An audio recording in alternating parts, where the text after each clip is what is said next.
untuk membela tanah airnya, membantu raja bahwa kerajaan ini akan berdiri waktu di sebuah kerajaan yang diserang musuh dibantu oleh warga kampung. Memang kakak itu Papua memang uangnya berbiasa. Bahkan sampai sekarang pun saya juga dulu sering ke Kampak. Kalau saya tahu Kampak dan bisa ke sana ada Kampak dan di Soekarno dan sebagainya itu banyak orang-orangnya yang punya kelebihan. Bahkan menurut saya itu ada beberapa kelebihan yang seperti medeni. Saya tahu. Terima kasih Mas Najib. Secara khusus saya mengapresiasi Mas Najib. Tepuk tangan Mas Najib. Jadi untuk Durinan itu sendiri juga dikenal dengan kupatan. Mungkin Bapak Ibu sudah mengenalnya. Kalau ada di mana-mana kupatan sebenarnya lahirnya dari sini, dari Mbah Mesir. Di mana dan kata Durinan itu diperkenalkan oleh Mbah Mesir sendiri.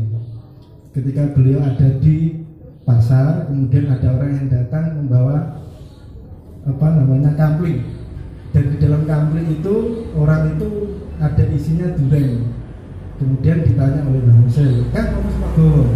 Kemudian orang batu yang saya bawa padahal durian. Kemudian dibuka, jadilah durian. Jadi beliau yang saya ketahui dari versi dalam itu bahwa tidak hanya sebagai yang membawakan sistem nilai, tapi juga beliau itu adalah perintis, misalnya perintis desa, babat desa gitu. Sehingga sebelum ada kalimat bahwa Durinan itu adalah segitiga emas, dulu sudah ada, meskipun sampai sekarang belum ada transformasi tentang konsep itu. Jadi pasar sepi, kemudian terminal sepi, semuanya sepi di sini, kecuali orang-orang yang punya inovatif untuk melakukan suatu perubahan dari satu keadaan ke keadaan yang lain. Tapi sesungguhnya tentang Jawa dan Islam ini adalah ada beberapa orang yang menyampaikan kalau Jawa itu adalah tumbuh penuh tutup dengan Islam. Jadi tumbuhnya itu adalah Islam itu sendiri. Terkait tentang Megengan, sebenarnya untuk daerah sini itu masih mulai budaya yang namanya Megengan, sebagaimana yang dikatakan oleh Bapak Teguh tadi tentang filosofi dan maknanya tentang kata megengan dari kata megen tadi yang mengekang hawa nafsu itu sendiri. Jane wong Jawa ki ya wis duwe tata cara, tata krama, subhaseta. Islam itu sudah punya salam, salim. Nah ini itu kan bahasa Jawa Islam. Nah ini salam, salim. Nah ini tiga S ini sing aku eling. Ini ulangan ibu guru datang putra-putra sampai keadaan sekarang. Wangsul datang Japanese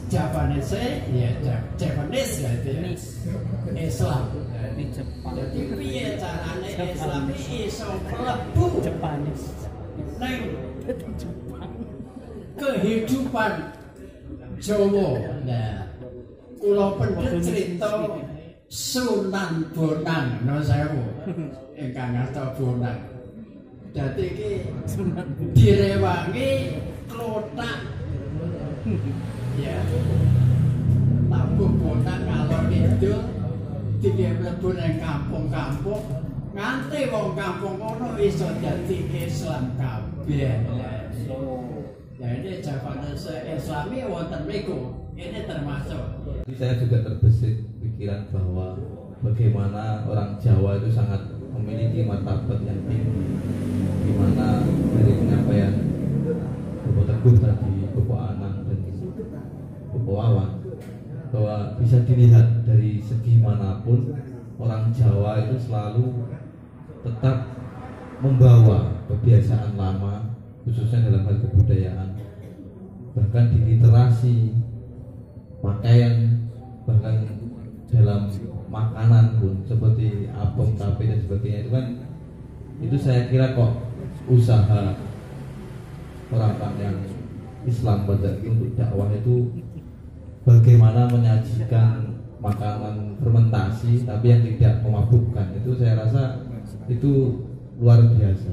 di mana semua minuman yang mabukkan itu berawal dari fermentasi juga, seperti halnya vodka dari beras dan sebagainya. Itu kan itu orang barat mengetahui itu sebagai proses fermentasi itu untuk hal-hal yang kemudian produknya alkohol, tapi orang Jawa punya cara untuk tetap menyajikan itu karena orang sebelumnya itu terbiasa dengan itu, dengan makanan yang tidak mengandung unsur memabukkan atau tidak sadar. Saya rasa dalam hal makanan sangat luar biasa. Seperti pegon tadi, bagaimana pegon saya rasa ini sangat membantu dalam orang Jawa memahami aksara Arab. Kalau tanpa pegon saya rasa berat karena beda, jauh beda terkait aksara. Dan ketika disajikan dengan pegon tentu kan woconnya Jawa, jadi orang akhirnya tahu karena kalimatnya seperti ini dengan bentuk tulisan yang dengan aksara Arab. Ini tentu kan bisa membantu dalam hal kemudian membaca khususnya kitab suci Al-Quran dan segi busana dan sebagainya. Itu terbukti masyarakat Jawa punya martabat yang tinggi dalam memegang teguh budaya mereka.